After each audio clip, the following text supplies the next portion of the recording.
Welcome, everybody. It's Andrew Shapiro from Broadscale Group, also a member of the advisory board for Nexus Israel. So it's a delight to be here again this year with everybody. And I'm delighted to welcome a panel for a really exciting session on ESG and corporate leadership on climate change. We have Dr. James Gifford, who is head of sustainable and impact advisory and thought leadership at Credit Suisse, coming to us from Zurich. We have Virginia Covo Naranjo, Global Director, Sustainability Climate Action at Anheuser-Busch InBev, and Dr. Dan Marome, who is with the Hebrew University of Jerusalem, as well as an entrepreneur and investor. I am really excited to have all three of you here today. Thank you so much. We're going to start by having each of you introduce your work a little bit, the connection to the topic of ESG and corporate leadership on climate change. And then we're going to dig in deeper to some engaging questions and then give everybody in our audience an opportunity in the back half of the hour to ask you questions, which you can put in the Q&A field on the bottom right of your Zoom screen or otherwise figure out ways to ask. So, James, why don't we start with you? I'd love to have you introduce what you're up to today, but also, as you told us, you have a really fantastic history in this space. And in that process, maybe you can help us understand how ESG even came to be thought of as a category and an important rubric in the investment area. Yeah, thanks very much, Andrew. And I'm delighted to be here. So I lead sustainable and impact advisory at Credit Suisse Wealth Management. So I work with mostly wealthy clients, ultra high net worth clients and family offices to transition or help them transition their portfolios to sustainable and impact strategy. And I started in this space around 20 years ago. I joined the UN in 2003 and I was part of the original team that coined the term ESG. And really the thinking back then was, how do we move this space from what was a moral or ethical, very small subset of the asset management industry, mostly serving retail investors, to a sector that could really leverage mainstream capital to solve the world's problems. And we recognized that if we wanted sustainable investing to go mainstream, we had to appeal to what mainstream investors care about, which is risk and return. And so environmental, social, and governance as an acronym was coined in 2004 to represent that group of issues which were previously not considered to be material, but were increasingly obviously so.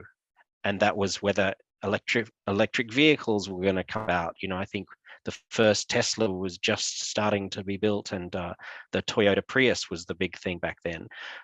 Human rights, climate change, what was that going to look like? What companies were going to benefit? Which companies got the best out of their people? As balance sheets shifted from bricks and mortar to intangibles, what does that mean for risk? And I think what we were able to do with that and the subsequent launch of the UN Principles for Responsible Investment, which has ESG at the heart, we were able to transition that movement from a very niche retail investment market of less than 1% to what it is today. And I think there are now $80 trillion worth of assets signed up to the UN PRI.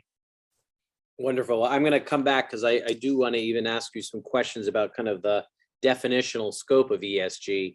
But Dan, let's go to you next. From your perspective, coming to us from Israel, where you're teaching at Hebrew University and involved in all sorts of interesting stuff related to fintech and ESG.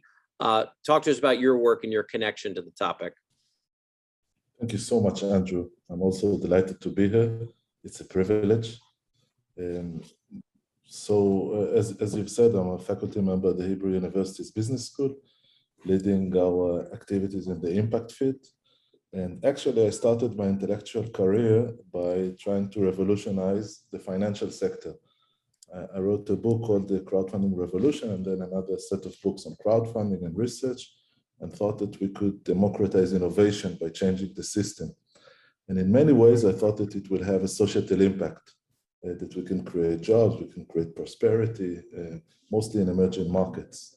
That work led me into working with the World Bank, mostly in Africa, and understanding the impact, the potential impact of aligning values and capital.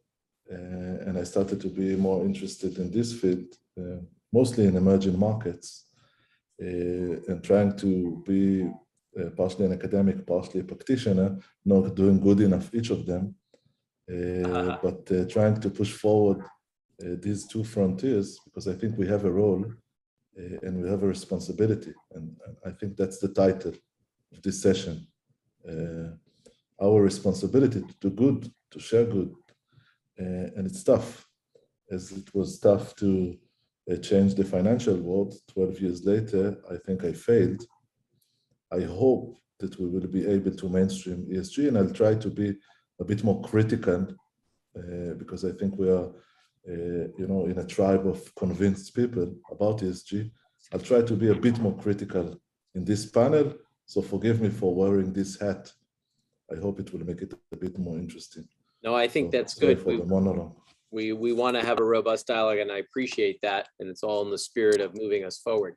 Virginia, talk to us about AB InBev's work. I think the largest brewer in the world now.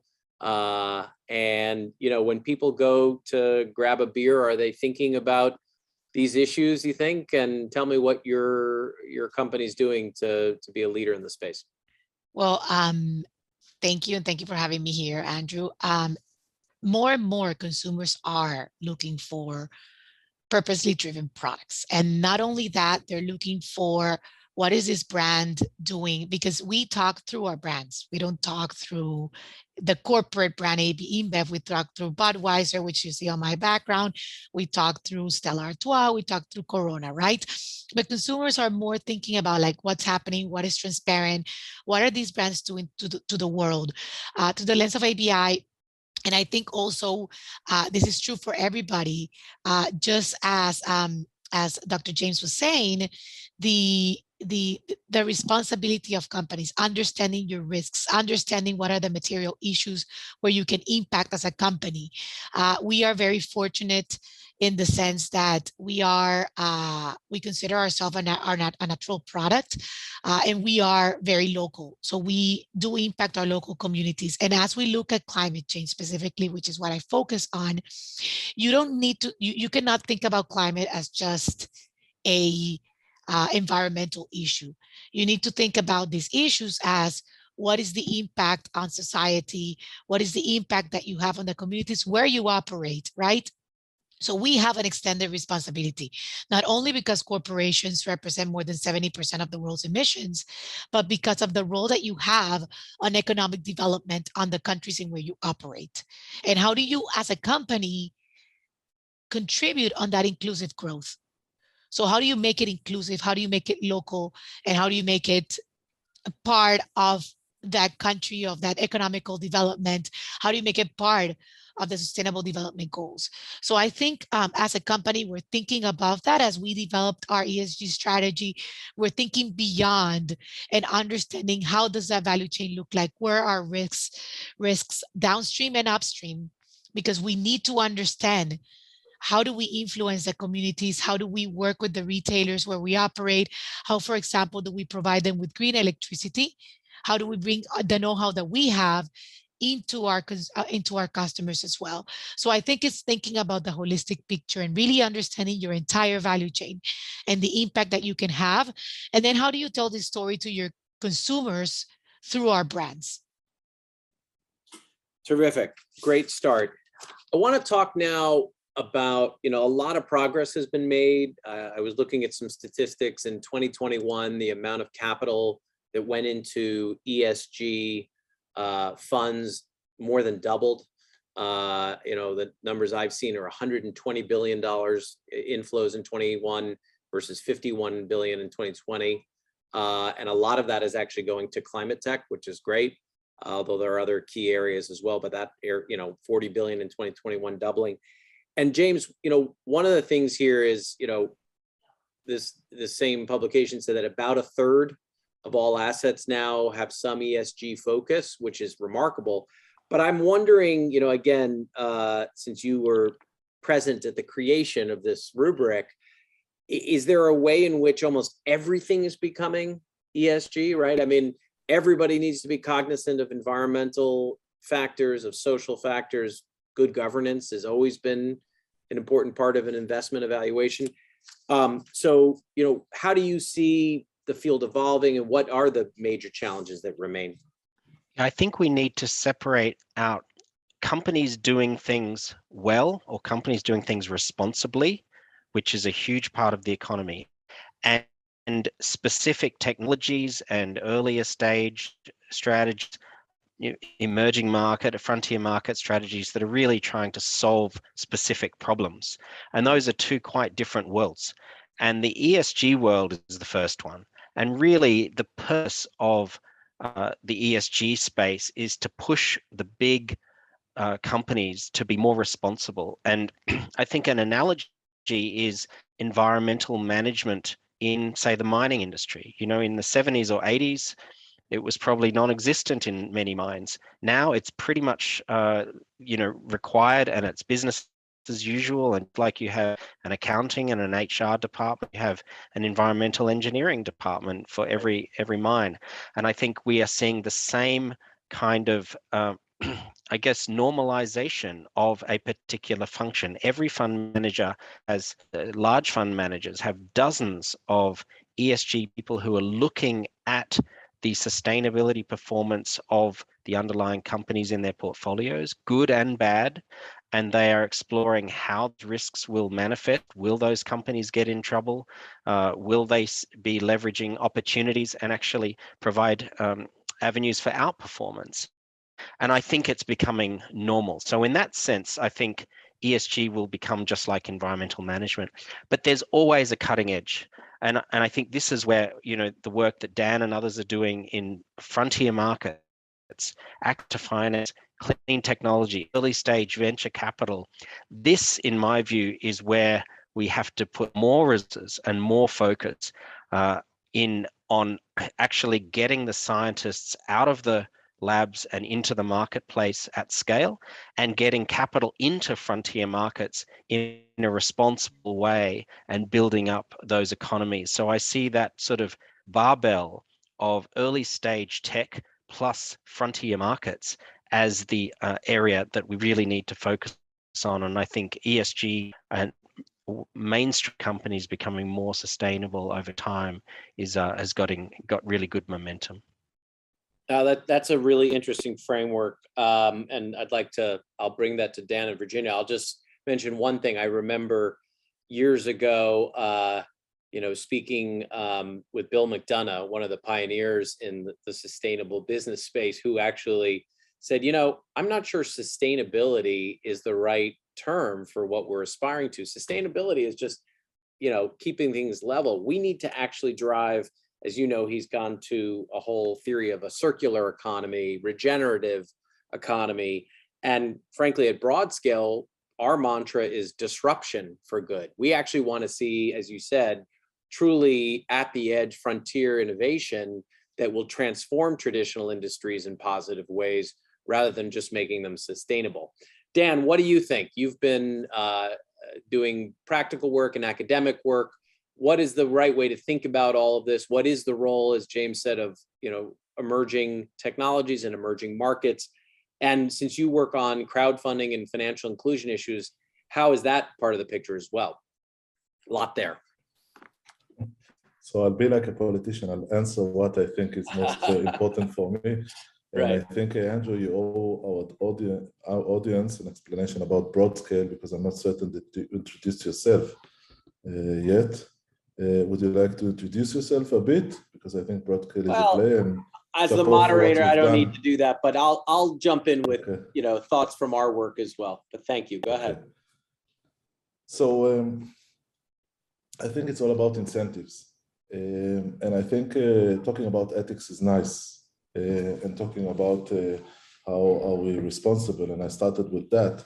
But I think our main way of aligning values and capital is aligning the right incentives.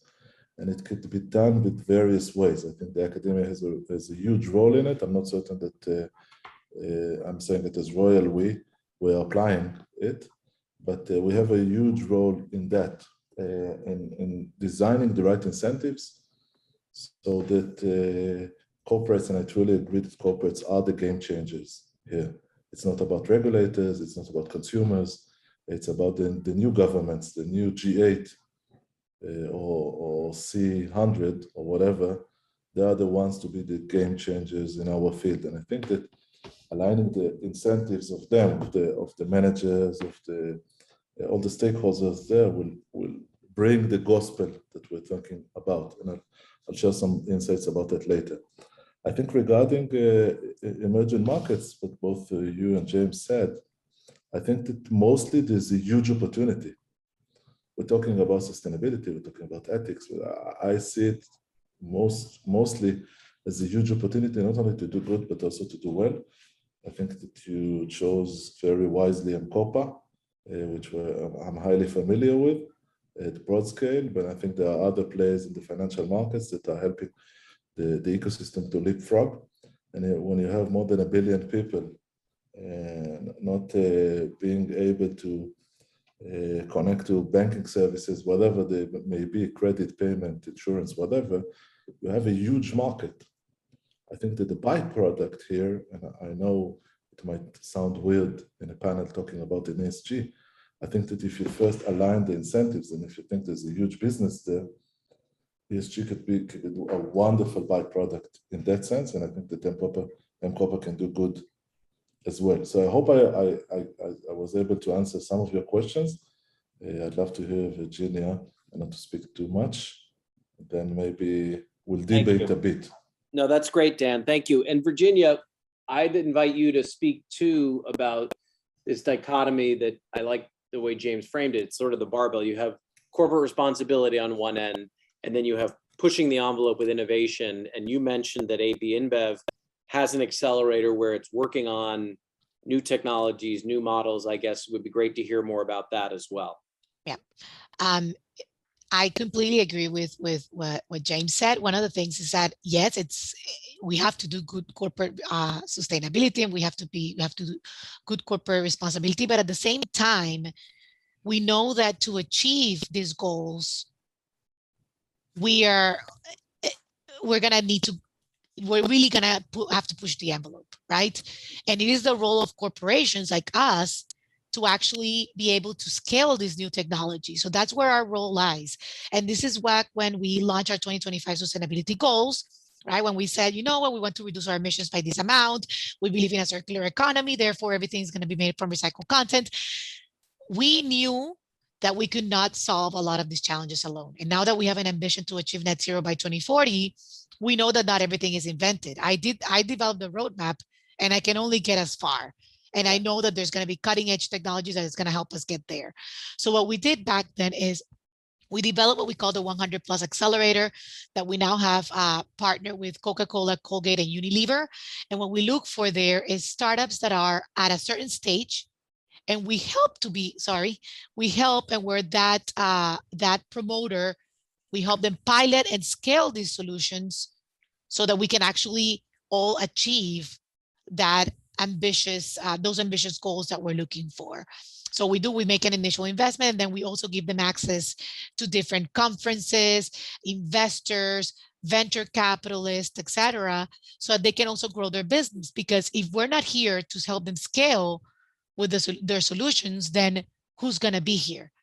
I mean, they can get as far. I mean, it's not that they cannot get as far, but we're making it less difficult and providing them that access.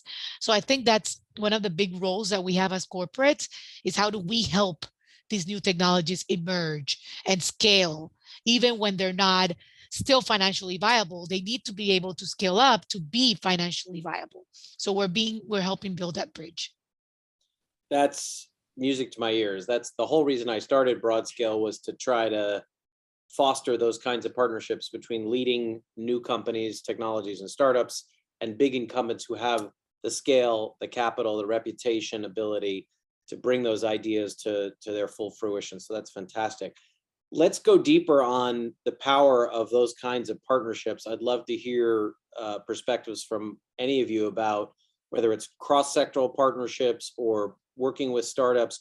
What are you seeing as critical to advance our overall ESG and climate goals? Because, you know, the reality is we know that innovation and breakthroughs in technology don't always come from big companies and don't always come just from the private sector. So Dan, maybe, I don't know if you have thoughts from your work in financial inclusion about the power of partnerships, or James, would love to hear from either of you as well. I can start. Yeah. I have three thoughts for it. The trivial one is about the importance of the quadruple helix, about the work of the government, the academia, the non-profit, and finding the right mechanisms to do so. Easier said than done. I saw it in other domains, and I think we should talk more, engage more, work more together. And I think that the challenging part is finding the right mechanisms to do so. There are a few. I'm not certain they are working correctly. Second, about data. I'm a true believer in transparency and the ability of data to be a game changer. And I think that we've seen it in COVID in a very, very inspiring way. Organizations and countries share data. And I think that if we can share data about our sustainable challenges and about our big challenges, I think that could be a huge way to leapfrog ahead. I'm not certain we're there, unfortunately. And third, I think that our role as academia is to provide some neutral research based on data and based on facts, and not only on thoughts, on wishful thinking, on how can we make the world better, but on real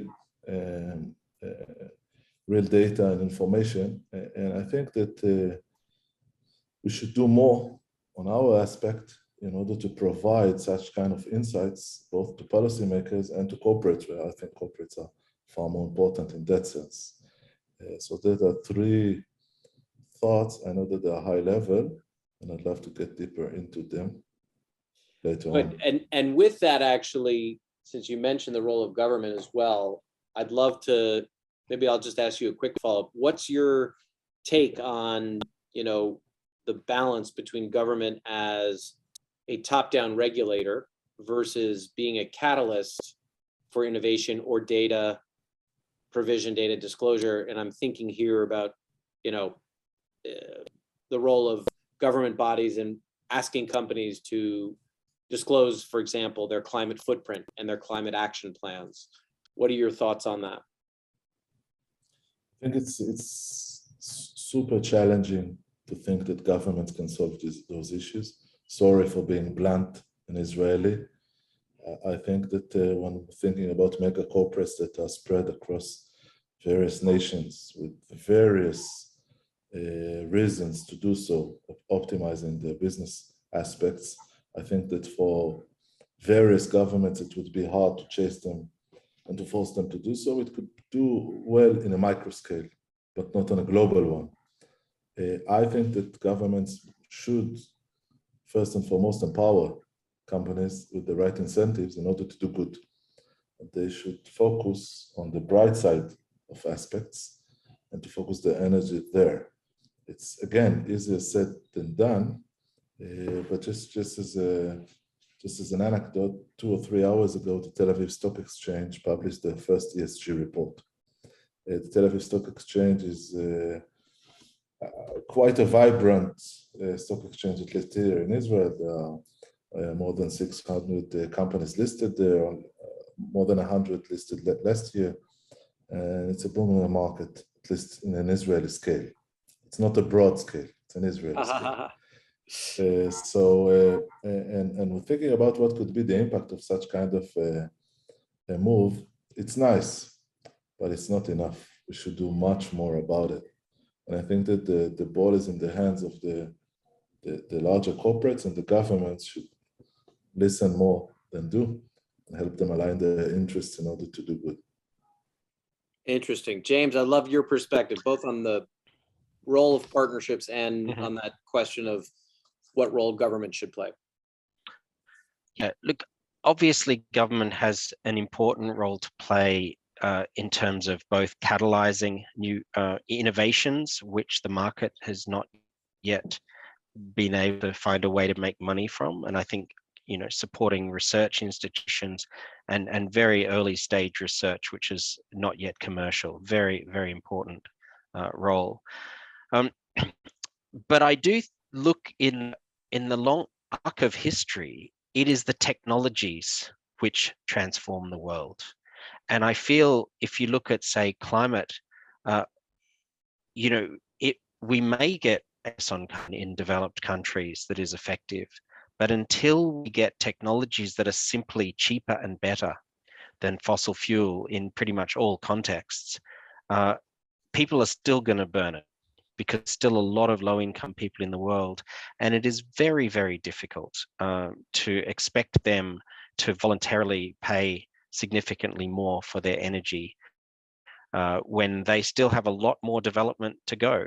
So I think while we have a role in funding from the countries, funding an energy transition in the poor countries, at the end of the day, I think we need technology to simply be better. And that is what has always, throughout history, really improved the environment, was finding a better solution that was actually, more effective. And I think this is Elon Musk's philosophy of Tesla. Let's build the best car, and it happens to be electric, get us there. And so he didn't come in with a sort of a tiny little electric vehicle that was super, super efficient. He came in with the fastest vehicle, that was incredibly powerful, that also happened to be electric. So I think we need to put more resources into early stage climate technologies. And there are many, many technologies which are yet to be developed, which are actually built into the IPC scenarios. I can't remember what the figure is, but something like a third or half of all of the technologies that will get us to net zero by 2050 are not commercialized yet, which means we have a huge amount of additional R&D and commercialization and scaling up to do. Well, let's speed that up as a priority. And I think we should be putting huge resources. And, I'm very proud that Credit Suisse has raised hundreds of millions in the last couple of years for early stage climate technology venture capital. And I think it's unusual for large institutions to mobilize capital into early stage venture. And I think that's an area that more institutional investors should really go into. Well, I agree with that. It's a focus area of ours, and I think getting new technology breakthroughs is critically important, and then figuring out how to scale them in a way that's financially viable is also really critically important. Virginia, tell us a little bit more about as AB InBev looks at the world, besides climate, what other key areas are important to you? I have to imagine that water is a key issue, and materials, as you made allusion to, in terms of recyclability and so on, and closing closing the loop. What are the other priorities you're working on? So, completely aligned. Water is our most material issue. No water, no beer, right? So we do work with our communities. And again, what is the extended responsibility that we have on the communities in where we operate? So we work not only on reducing water usage, which, by the way, we need to develop technologies. So I agree with James here, to be able to go to the one hectoliter per hectoliter that we call of water use on our beer, right? So that's one of the areas. Of course, sustainable packaging, but the one that you didn't mention is sustainable agriculture. Mm-hmm. And working with our agricultural supply chain across the world. So when you think about our ag supply chain, we're talking about over 22,000 farmers across the world, many of them smallholder farmers. Almost half of them are based out of Africa. So how do we provide them with the right tools, the right skill set? How do we use blockchain technology and provide them a financial identity? We call it being financially connected. skilled, connected, and financially empowered. Sorry. So how do we empower them financially? How do we bring them out of the poverty lines in the cases where they are? Other cases, they're going around with cash, which is not safe in a lot of countries around the world. So those are some of the things that we're doing. And then how do we engage them on regenerative agriculture practices? As we think about climate and bringing everything together, how do we bring those practices? What is the role of agriculture on decarbonization, on carbon removals, especially? The answer is still not that clear. We're still developing the GHG protocol for land use, right? That is coming out this year. So excited about that. But then again, going back to the role of collaboration, the role of governments, the role of all of the different players, NGOs, academia, governments, corporations, emerging technologies, because at the end of the day, who's going to be responsible? And I was thinking a lot about the transport sector, right? So who is responsible for the transformation? Now that you're giving the Tesla example, who's responsible for transforming all of the charging stations and the corridors? It's a combination. Last mile delivery, everything. Exactly. It's a combination. It's not just the corporate sector that's going to be able to transform everything. The emerging technologies also need the corporate sector, but we also need government incentives to make sure that we can actually do transform a society as we want into the future. We can have the charging stations, we can have the energy storage stations. How do we make that electricity renewable? So how do we decentralize energy in the world? So all of these are questions that need to be answered so that we can implement these technologies, because some of the technologies are out there. In my case, I would say about a third of them still need to be invented. Like I said, when we mapped our roadmap, we haven't gotten to 100%. So we are relying on that 1/3. I can fund part of it, but then again, how do we scale it up? How do we make it feasible? Because at the end of the day, we are here, and as long as corporates are sustainable and they're providing a means and they can subsist, then we can continue to invest in these technologies.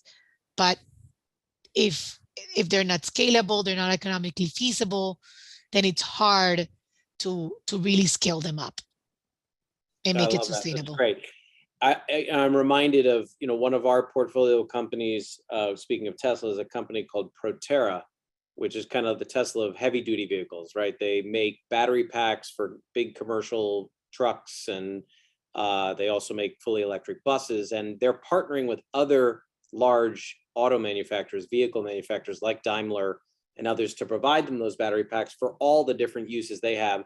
And you need those partnerships between the innovators and the incumbents to actually get us to the progress we need. And then you need financial innovation, like, making the first cost of these things equivalent to the alternative, or companies won't choose them. So the right financing strategies, and they're working on that as well. Let me ask Dan, we just heard Tom Friedman speaking. I know we were in the green room here, so we didn't hear a lot of it, but I heard one of the things that Dan Senior asked Tom was, what role does Israel have to play in clean technology and clean energy? He was referencing it specifically in the context of the Abraham Accords and how other nations in the region, the Middle East, are looking to Israel potentially for all sorts of innovation and technology. But how can Israel help solve global climate challenges and global ESG priorities? So on behalf of Israel, I'll answer, saying it humbly.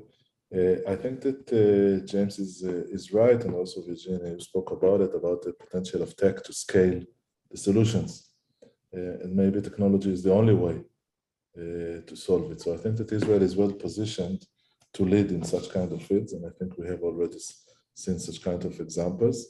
Aligning our governmental incentives is one, and we have an innovation authority that's doing a great job. Investing approximately 1.3 billion shekels, which is about $400 million a year, in innovative technologies, and they're aligning them now with the SDGs, trying to pivot Israel to work with mega corporates in such kind of issues.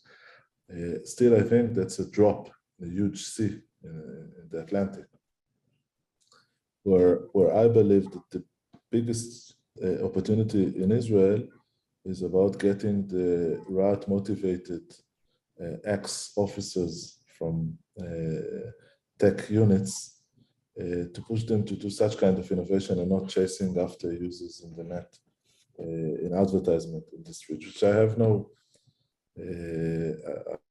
issue with these companies, but I think that we have greater challenges. And I think, again, it's about incentives from social aspects, incentives from financial ones, getting the right alignment of the government and the Israeli army to do so. And I think we're well positioned to build the next DECA unicorns or whatever they are called in this sector. And they are already here.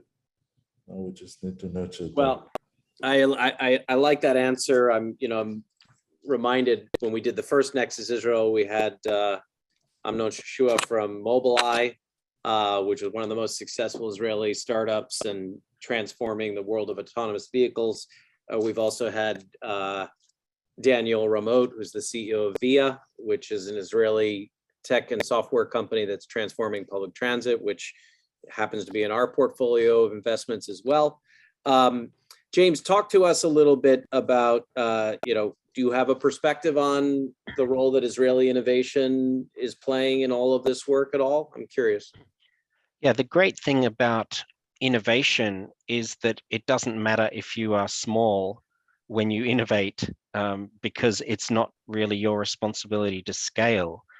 When you're an innovator, your inventions, your developments, your technologies will be scaled by others if it is effective. And I think Israeli water technology is a example which is used all around the world. So even if Israel and the companies, and well, some of them are actually quite substantial companies now who are doing water technologies, but I think that's a really good example of what Israel has done through pure human capital. I mean, incredible application of human capital to the challenge of precision agriculture, precision use of water, a very scarce resource.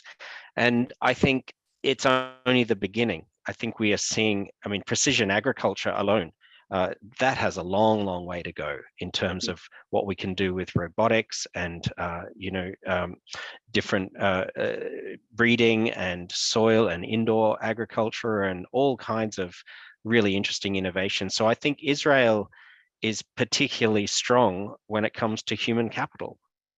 Very innovative, a great entrepreneurial ecosystem. And even if it's small compared to Silicon Valley, it is very connected to the other entrepreneurial hubs in the world. So it's almost like an extension in some ways of Silicon Valley and other tech hubs around the world. And I think it is able to raise money. I think it has more than enough, in terms of proportion of the population working on innovative solutions. So I think Israel is just very well positioned to drive a lot of these technologies. Great, Virginia. I know that many of the larger companies that we work with in energy and transportation are setting up scouting operations in Israel to learn about those technologies. Anything going on there at AB InBev that we should know about? Yeah, so I was actually gonna say I echo that, and we actually have an office in Israel dedicated to scouting these technologies over there, and we've made several partnerships. And again, the transformation, the innovation going on over there is amazing. We partnered with and we're piloting solutions with UBQ materials, for example, where they're using waste to create plastic materials, completely out of waste, completely recyclable, which impressive technology. First time I saw the technology was in Israel. And again, we keep searching for these technologies, and more startups keep arising.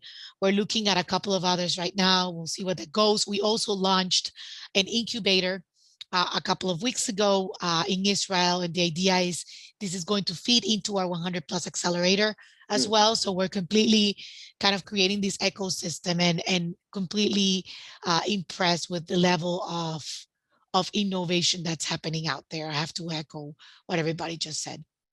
Amazing. Very cool. And to think about how this could also be part of building peace in the Middle East is inspiring. You know, if we can get companies, countries collaborating on getting those solutions to the rest of the world would be amazing. Okay, we have a couple questions from the audience, and I also encourage folks to add more into the Q&A here. Someone's asking, what's the role of philanthropy? We've been talking a lot about investment and corporates and governments. What about philanthropic efforts that folks want to make? Where does that fit in for all of this? James, thoughts on that? Yeah, so obviously there are social problems and environmental problems which the market will not address. And whether that be, shelters for abused people or, some mental health support, it's very, very difficult to build a business model from some problems we have. And that needs philanthropy or government, one of the two. But I feel that philanthropy has a very, very important catalytic potential on things that can be scalable, but are just a little bit pre-commercial. That is early stage technologies. And I think Bill Gates is a good example. With his foundation, he's been funding innovations which can then, a subset of them, can then really scale and really make a huge impact in a commercial sense, but it wouldn't make sense from a normal risk return perspective to back that. So I think that catalytic role of philanthropy in making things happen that for which there is no really good business or investment case right now, but could be if catalyzed, is very important. Love that. And we're seeing innovative models of, things like venture philanthropy, where folks are putting dollars in, saying, hey, this is philanthropy, but if there's profits, we'll reinvest more into philanthropic efforts. But sorry, I do want to just also make the point, a lot of philanthropy is not actually very effective. And, you may have heard of the altruism movement or effective philanthropy. Australian philosopher Peter Singer at Princeton was sort of one of the catalyzers, and William McCaskill from Oxford. And this is really a movement to say, actually, most philanthropy doesn't even work very well. So I think there has to be a discipline around philanthropy that hasn't necessarily always been the case, whether that be the sort of catalytic business philanthropy, or whether that be the philanthropy that simply solves social problems or addresses social problems that the market or government are not addressing. It has to be focused. Dan, I'm curious if you have thoughts on that, given all the work you've done in crowdfunding and bottom-up kind of solutions. What's your take on the efficacy of philanthropy? So I think that for impact matters, I think that blended finance is already operating in various aspects of blending both philanthropy and investments, taking the risk factors of the investors and trying to think of ways how to find synergy between them. Because the first thought on your question is about, it's not philanthropy versus investment. It might be philanthropy boosting investment, or the other way around. And I think we already are seeing such kind of evidences, and I think that we can definitely do more. And I think that the second issue is, I totally agree with James on that. I think that if we'll find a way to find the right synergy between philanthropy and business, I think that philanthropy will be more effective in some ways. I do feel that there's still room for the classic philanthropy in matters where it's needed mostly. And the third is about how can you democratize such kind of issues, working grassroots, bottom up. And I think that might be one of the biggest revolutions also in the impact sector. I think we're very far from there. But I think that when the ESG and impact will be the new norm, the ones that will vote would be either the consumers that are drinking beer. I'm not certain that just before drinking beer, they're concerned about the emission yet. I'm saying it in a very polite way. But I think that we'll see it as the new norm in a few years. And that would be the real mainstreaming of our chat. When someone just before drinking the beer, it's not only the best beer in the world, but it's the most impactful one. Well, they may be looking at low carbon as well as low carb, right?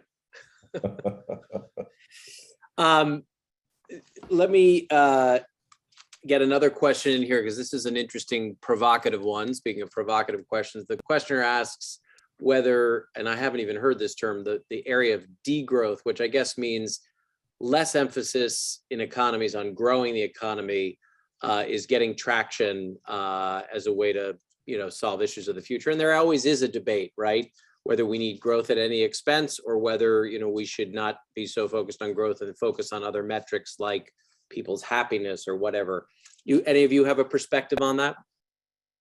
Yeah, I think it's not a winner to focus on degrowth. What we have to focus on is dematerialization of growth. Growth just means more economic activity is happening. Now, if that economic activity is in sustainable food, is in clean technologies, is in apps that are running off carbon neutral servers, that's a good thing.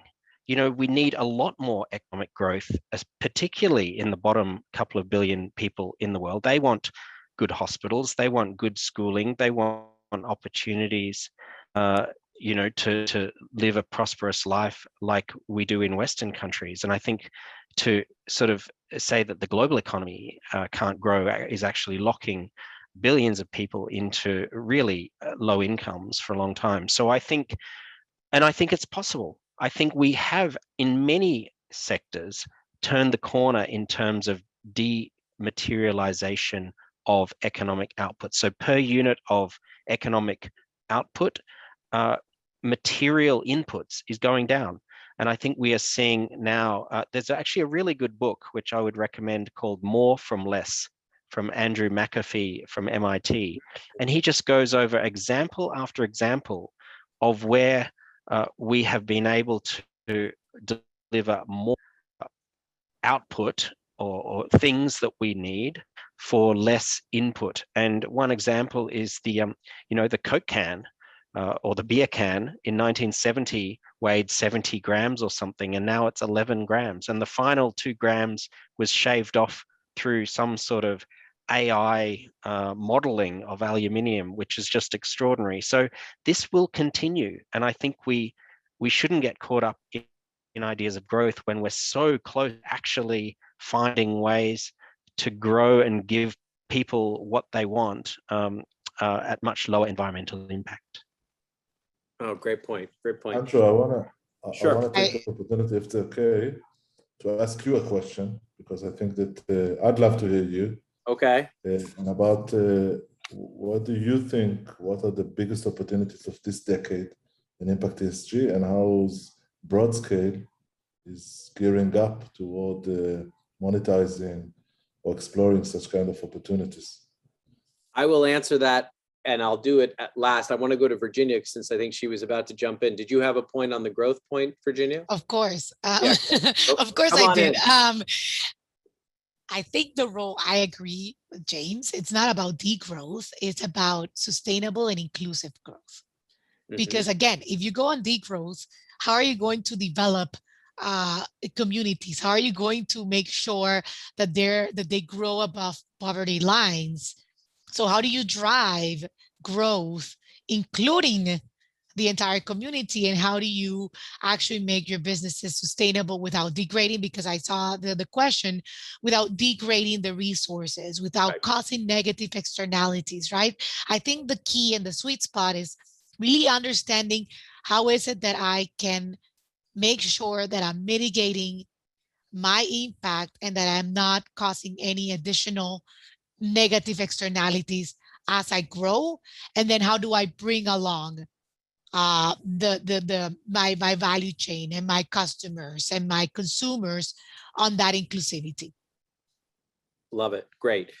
We've got 5 minutes left. Virginia, I'm going to start with you and then we'll go to each of you. What's a bold prediction you have, let's call it for 5 years out, on where we are in this area of ESG and corporate leadership? Where do you think we'll be? Any specific developments that you think we'll see that would be unexpected? I think, and I heard a symbol the other day about ESG being a little bit of like the new transformation, just like digital. And I do think my prediction for the next 5 years is ESG is going to become even more mainstream. And my dream is that you don't even need a sustainability team because it is so ingrained in the mainstream of just like quality assurance and back then in the day, it's so ingrained in Kaizen. I think it was Kaizen. Yeah, you had the chief quality officer, just like that. I think this is what's going to happen with ESG. It's going to be so mainstream. It's ingrained on the corporate world, at least from a corporate standpoint. And then I'm going to let other people because we have 5 minutes. That's great. James? Yeah, I can't remember who said it, but it's the quote is something like technology is always overrated in the short term, but underrated in the long term. And really, I think in 5 years, well, maybe we'll have some, interesting new battery storage. I think batteries are one area which the cost will come down, but 5 years is still a relatively short amount of time. But in 15 years or 20 years, I mean, it really will be almost unrecognizable what the solutions will be, whether it be AI, whether it be nuclear fusion, all kinds of things. So I think probably not that much will be different in 5, but a little bit different in 15 or. Great. Yeah, I think that I know that quote as well. And I think it was actually, it may have been Gates who said technology is overrated in the short term, underrated in the long term in terms of its impact, but we'll find that one. Dan?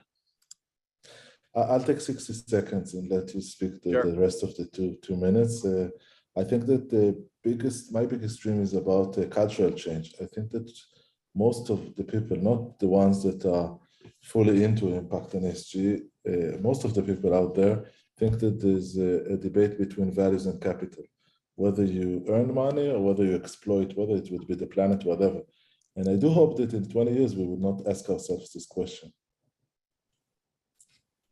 Well, I will say, and to Dan, to your point about the question to me, I'd answer by saying that, if we can align all of the key levers to drive progress, right? We need technology breakthroughs and innovation that we need to scale. We need capital to do that.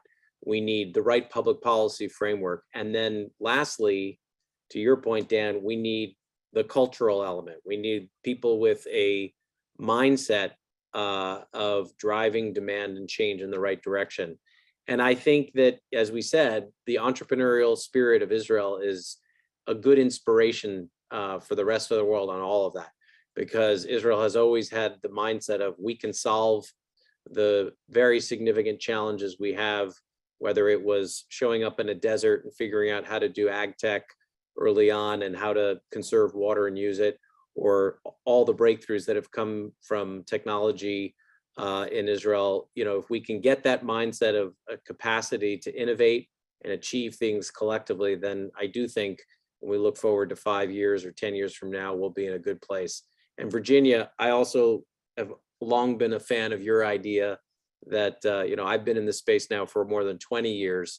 And I remember, a very forward-thinking CEO more than a decade ago said to me, I don't think I need a chief sustainability officer. I'm the chief sustainability officer.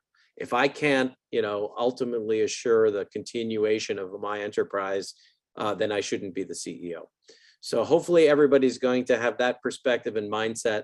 And with that, I want to thank each of you for a fantastic dialogue, for the work you're doing on behalf of your organizations and your enterprise and the world.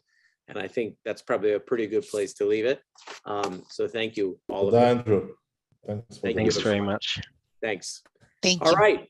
Thanks for our fantastic panel and all of you attendees, and on to the next session. Take care.